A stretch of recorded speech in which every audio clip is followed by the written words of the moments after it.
some video games. I can't. I gotta work on this biographical presentation of Marcus Garvey. That's dumb. You're dumb! So, who was Marcus Garvey? I don't know yet. I've waited too long to start researching. It's due in 2 days. You suck. At this point, I'm not even going to argue. Okay, I've really got to work on this. I can do this. I've waited until the last minute plenty of times.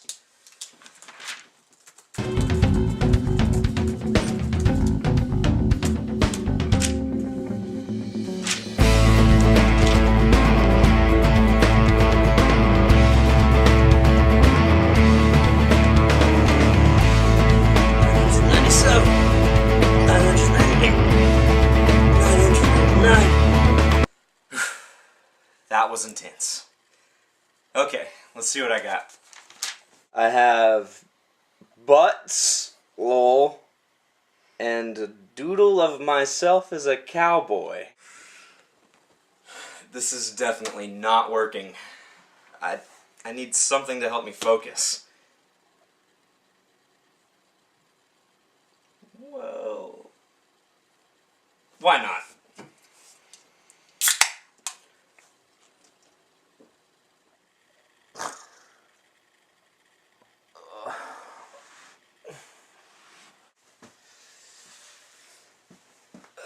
I bet you're not feeling very well right now. You scared the crap out of me. My bad. Whatever. Who are you?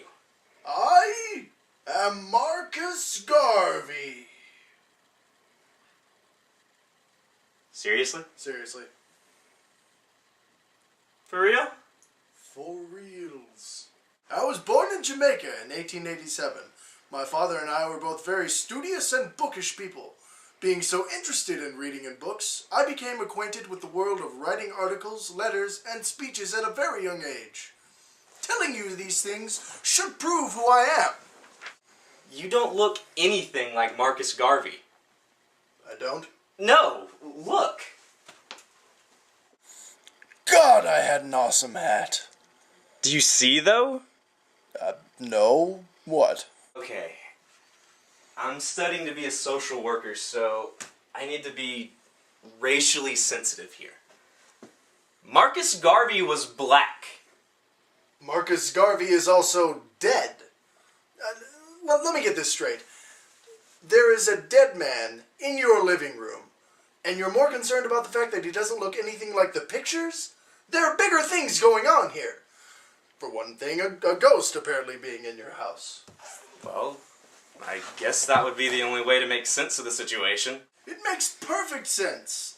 As a ghost, you become pale and white. Tell me, have you ever seen a black ghost? Well, I've obviously never seen a white ghost either. I'm so honored that someone would be making a presentation about my life. In fact, I will stay here to make sure that you get it right. Oh yeah? So, tell me a little more then. What happened after your childhood? I was working as a printer when I joined a strike. I was blacklisted for my support of the strike, so I left Jamaica and traveled across Central America for a brief period. I worked as a timekeeper on a banana plantation in Costa Rica, and I lived in Panama where I edited a bi-weekly newspaper. Eventually, I went to London where I attended Birkbeck College. While traveling, I decided to start the Universal Negro Improvement Association, or UNIA. This is great. These are the exact kinds of things I need. So, what other good stuff can you teach me?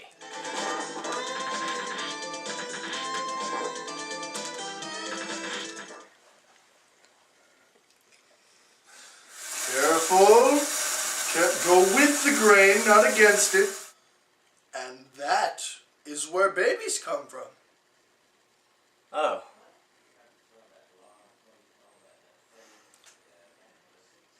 My mom says I'm not supposed to hang out with people like you. Uh-oh. We better get done with that project then. Gotcha. So what came next? I began communicating with Booker T. Washington. After corresponding with him, I moved to New York where I found some work as a printer. However, my focus was on efforts for the UNIA. By 1920, it had 4 million members. Convinced that blacks should have a permanent homeland, I tried to start the Liberia program. It was intended to build colleges, universities, industrial plants, and railroads within the country. However, it met with opposition from European powers that had an interest in the country. Interesting that you would start talking about opposition. I was going to ask about your critics. One of your harshest critics seemed to be W.E.B. Du Bois. Oh, I hate that guy. Yeah, it didn't seem like you two ever got along very well. Let's see here.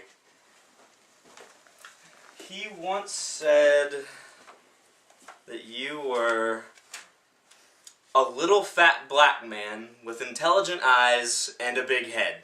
Oh! What was that about? You insulted me! No, that was a quote from Du Bois. Oh, right. Sorry. I still get worked up when I hear that guy's stuff. Jesus, I've been pimp-slapped by the ghost of a dead activist. I responded by saying that Du Bois was purely and simply a white man's nigger. A little French, a little Dutch, a little Negro, a monstrosity. That's hardcore. That's how I rolled. Why was he so critical of you? Many people felt my methods and overall attitude were a little extreme. Du Bois once said I was the most dangerous enemy of the Negro race, and that I was either a lunatic or a traitor. What was wrong with your methods? Some rumors circulated that I wanted to return all blacks to Africa. However, the biggest issue was that I was willing to cooperate with the Ku Klux Klan. You supported the KKK? I liked how direct they were. I've been noted as having said I liked their honest and fair play. As far as I was concerned, blacks were in competition with whites. At least the KKK didn't try to hide it. This says you were eventually sent home to Jamaica. What happened there? I was convicted of mail fraud. After spending 2 years in prison, President Coolidge pardoned me and sent me back home to Jamaica. I spent out the rest of my years in London, though. How did you eventually die? I died in 1940 after having 2 strokes. There are rumors that say I was poisoned, though. What was it like to die? Well, you'll find out soon enough. What? Come with me. I'm having an out-of-body experience. Yep, there's a strong possibility that I'm not a ghost at all. And this whole thing has been a hallucination induced by the alcohol poisoning your body is experiencing. You've got to help me. I mean, I don't want to die, and I've really got to finish this presentation. I will do this then. To wake you from this limbo state, I will strike you in the head with the Book of Garvey. Instantly you shall wake up and know all knowledge you need to know to finish your presentation. Wait, you can't just bludgeon me in the cranium with a book and hope the knowledge seeps in through osmosis. Because I've tried that with my Problems and Policies book for my reading responses, and it doesn't work. Look, an hour ago you didn't think that a pale white guy could be the ghost of a dead black activist. Now kneel! I have to kneel? I feel like I'm being executed. Good luck. Wait! Okay.